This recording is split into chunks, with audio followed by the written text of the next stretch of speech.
இரவு ஜெபம். கர்த்தருக்கு ஸ்தோத்திரம். 2 சாமுவேல் 22:19. என் ஆபத்து நாளில் எனக்கு எதிரிட்டு வந்தார்கள், கர்த்தரோ எனக்கு ஆதரவாயிருந்தார்.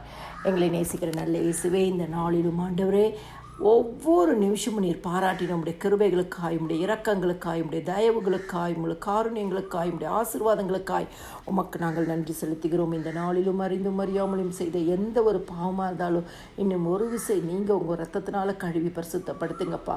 அதிகாலை எழும்பி பாடி மகிமைப்படுத்தி உடைய வேத வசனத்தை தியானிக்க எங்களுக்கு கிருபை கொடுங்க. காலை தோறும் உடைய கிருபைகள் புதியவைகளாக இருக்கிறது அப்பா. ஜெபிக்கிற குடும்பங்கள் அதிகாலை கர்த்தரை தேட கிருபை கொடுங்க. அதிகாலை என்னை தேடுகிறவர்கள் என்னை கண்டடைவார்கள். ஐஸ்வர்யம் கனமும் நிலையான பொருள் நீதிமன்றத்தில் ஒன்றுன்னு சொன்னீங்களப்பா. உங்களுடைய வார்த்தையின்படி காலைதோறும் கிருபை நிமித்தமாய் ஆண்டவர் அதிகாலை உண்மை தேடி இந்த ஆசீர்வாதத்தை சுதந்திரிக்கிற குடும்பங்களாய் மாறட்டும் இயேசு சுவாமி. ஆண்டவரே, இந்த நாளிலும் நீர் கொடுத்த உடைய வார்த்தையின்படி என் ஆபத்து நாளில் எனக்கு எதிரிட்டு வந்தார்கள், கர்த்தரோ எனக்கு ஆதரவாக இருந்தார். ஜெபிக்கிற குடும்பங்களுக்கு ஆண்டவரே நீங்கள் ஆதரவாக இருங்கப்பா, ஆதரவாக இருங்க. என்னென்ன சூழ்நிலையில் கடந்து வருகிறார்களோ அந்த சூழ்நிலைகளை கர்த்தர் பார்க்குறீங்கப்பா.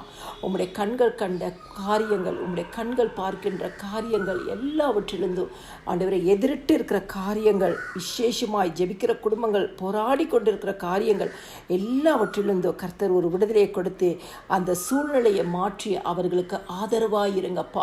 ஏசப்பா, நீங்கள் ஒவ்வொரு ஜெபிக்கிற குடும்பங்களையும் ஆசீர்வதிங்க, கனப்படுத்துங்க, மேன்மைப்படுத்துங்க, உயர்த்துங்க, தேவைகளை சந்திங்க. ஆண்டவரே, இந்த இரவு நேர ஜெபத்தை கேட்குறவங்களுக்கு வெளிப்புறமான அற்புதங்கள், அடையாளங்கள் நடக்கட்டும் இயேசு சுவாமி. நீர் அப்படி செய்து உங்கள் நாமத்தை மகிமைப்படுத்துவதற்காக நன்றி செலுத்துகிறேன். சகல துதி கன மகிமை எல்லாம் என் ஆண்டவராக இயேசு கிறிஸ்து ஒருவருக்கே செலுத்துகிறேன். ஆமேன்.